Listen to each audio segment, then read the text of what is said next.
कहते हैं मन का हारा सब कुछ हारे। लड़ाई में चीन का वो युद्ध वाला किताब क्या कहता है?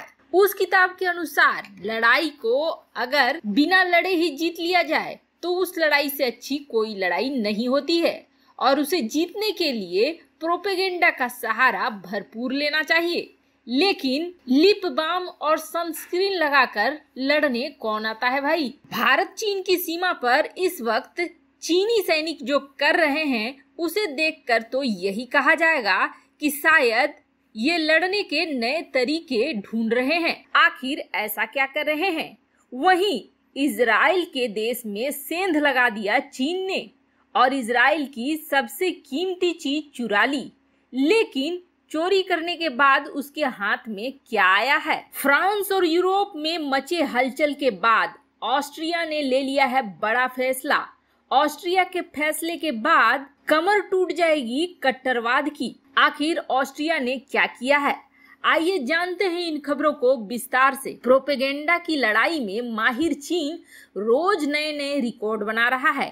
पहले तो हिंदी गाने चला दिए और अब जो हो रहा है वह देखकर तो ऐसा लग रहा है कि लड़ाई की मैदान में नहीं बल्कि किसी मॉडल शो में उतरने वाले हैं उसके सैनिक। ग्लोबल टाइम्स ने यह रिपोर्ट दिया है कि उसके सैनिक जो सीमा पर तैनात हैं वे बड़े अच्छे तरीके से मॉइस्चराइज्ड हैं।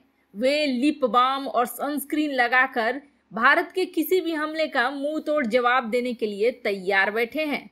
इसके लिए उसने एक वीडियो जारी करा है जिसमें दिखाया है कि लद्दाख की ठंड में आमतौर पर खतरनाक दिखने वाले सैनिक भी क्यूट दिखाई दे रहे हैं। वैसे आपको बता दें, चीन की इस वीडियो के आने के बाद सोशल मीडिया में चीनी सेना को ट्रोल किया जा रहा है। मई महीने में झड़प के बाद से ही भारत तिब्बत बॉर्डर पर भारत और चीन की सेनाएं तैनात है। हालांकि लद्दाख की हड्डी गला देने वाली ठंड में काम करने के लिए चीनी सैनिकों के पास अनुभव की भारी कमी है, जिसके कारण अक्सर ऊंचाई पर तैनात सैनिकों को नजदीकी अस्पतालों में जाना पड़ता है। और अब लगता है कि ठंड से निपटने के लिए चीनी सेना ने लिप बाम और सनस्क्रीन का सहारा लेना ही उचित समझ लिया है। चीन अपने इस गटर छाप प्रोपेगेंडा से यह साबित करना चाहता है कि ठंड में भी चीनी सेना लद्दाख में डटी हुई है। वैसे लड़ाई हो या फिर तनाव हो, अक्सर कोई भी शक्तिशाली देश अपनी सेना को मजबूत दिखाने की कोशिश करता है और ऐसे वीडियो का इस्तेमाल प्रोपेगेंडा के तौर पर किया जाता है। लेकिन चीनी मीडिया इससे भी एक कदम आगे बढ़कर लिप बाम और सनस्क्रीन के बल पर युद्ध जीतने की बात कर रही है। यानी कि भारतीय सेना से भिड़ने से पहले लद्दाख में चीन अपने सैनिकों को क्यूट रखने के लिए ज्यादा चिंतित है। जैसे कि किसी बकरे की जब बलि चढ़ती है तो उससे पहले उसे नहलाया धुलाया और फूल माला पहनाया जाता है। चीन खुद भी इस बात को मानता है कि पहाड़ों पर लड़ाई लड़ने के मामले में भारतीय पर्वतारोही सैनिकों से बेहतर सैनिक किसी भी देश के पास नहीं है। इसी साल जून महीने में चीन के टॉप डिफेंस एक्सपर्ट हुआंग वोजी ने अपने एक लेख में लिखा था कि वर्तमान में पठार और पर्वतीय सैनिकों के मामले में दुनिया का सबसे बड़ा और अनुभवी देश अमेरिका, रूस या कोई यूरोपीय पावर हाउस नहीं है बल्कि भारत है। अब ग्लोबल टाइम्स भी क्या करे, ऊपर से बार बार दबाव आ रहा है, कुछ करो कुछ करो कुछ करो। भारत मान नहीं रहा है, भारत झुक नहीं रहा है, भारत को डराओ, तो वो कुछ भी लाकर परोस रहा है। दूसरी बड़ी खबर निकल कर आ रही है इजराइल से। इजराइल की आयरन डोम टेक्नोलॉजी, जिससे वह अपने कई महत्वपूर्ण प्रतिष्ठानों की सुरक्षा करता है और यह काफी ही अच्छा माना जाता है, जिसकी वजह से अमेरिका ने भी इजराइल से इस टेक्नोलॉजी को और इसको खरीदा था। और कई देश भी इजराइल से इस टेक्नोलॉजी को खरीदना चाहते हैं, जिसमें भारत भी है। भारत न सिर्फ आयरन डोम खरीद रहा है इजराइल से, बल्कि भारत में इसे बनाने के लिए मेक इन इंडिया के तहत कार्यक्रम भी चला रहा है।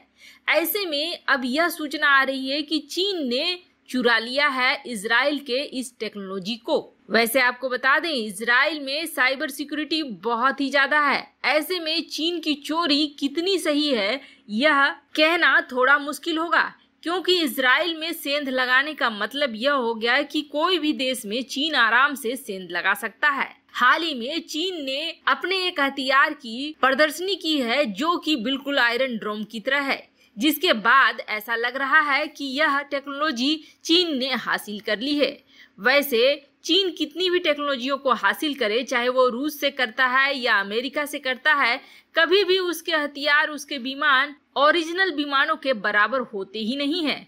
ऐसे में जिस तरह से चीन का उभयचर टैंक पानी में डूब रहा है और ड्रोन आसमान से टपक रहा है, ऐसे में यही माना जा रहा है कि इस आयरन डोम में भी वो बात नहीं होगी जो कि इजराइल के आयरन डोम में है, यानी कि ओरिजिनल वाले में। वहीं फ्रांस और यूरोपीय देशों में हमले के बाद अब ये देश काफी चौकन्ने हो गए हैं, जिसके बाद ऑस्ट्रिया ने बड़ा निर्णय लिया है और ऑस्ट्रिया के अधिकारियों ने वियना में 2 मस्जिदों को तुरंत बंद कर दिया है, क्योंकि उन्हें संदेह है कि इन संस्थाओं ने फेज जुलाई को कट्टरपंथी बनने में महत्वपूर्ण भूमिका निभाई। मस्जिदों की पहचान ओटकिंग जिले में मेलित इब्राहिम मस्जिद के रूप में की जाती है और दूसरा मदईलिंग क्षेत्र में तेवेद मस्जिद के रूप में की जा रही है। जांच के दौरान यह पाया गया कि जिसने यह घटना करी थी वे इन दोनों स्थानों पर अक्सर जाया करते थे।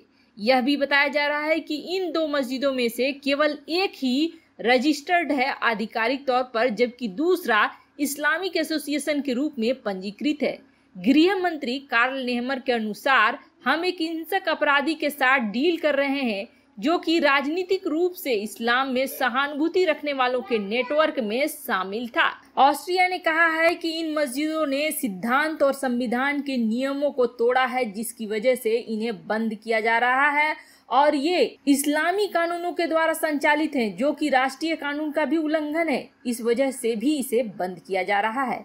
आंतरिक मंत्रालय का कहना है कि अगर कोई और मस्जिद इसी तरह के संबंध रखती है तो सरकार उसको भी बंद कर देगी। मंत्रालय ने कहा कि ऑस्ट्रियाई सरकार मस्जिदों को बंद करने का आदेश देगी क्योंकि यह राष्ट्रीय सुरक्षा के लिए खतरा है। वैसे आपको बता दें, ऑस्ट्रिया में जो घटना हुई थी अभी तक 15 लोग पकड़े गए हैं और ये सभी 15 लोग देश में कट्टरपंथी इस्लामी दृश्य का किसी न किसी तरीके से हिस्सा पाए जा रहे हैं।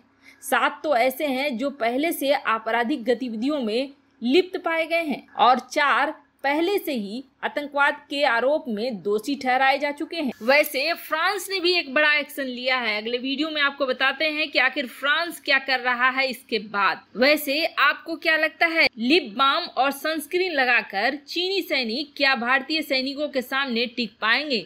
कमेंट कर अपनी राय जरूर बताएं। जल्द मिलते हैं अगले वीडियो में नई खबर के साथ। चैनल पर अगर नए हैं तो चैनल को जरूर सब्सक्राइब करें, वीडियो को लाइक और शेयर करना न भूलें।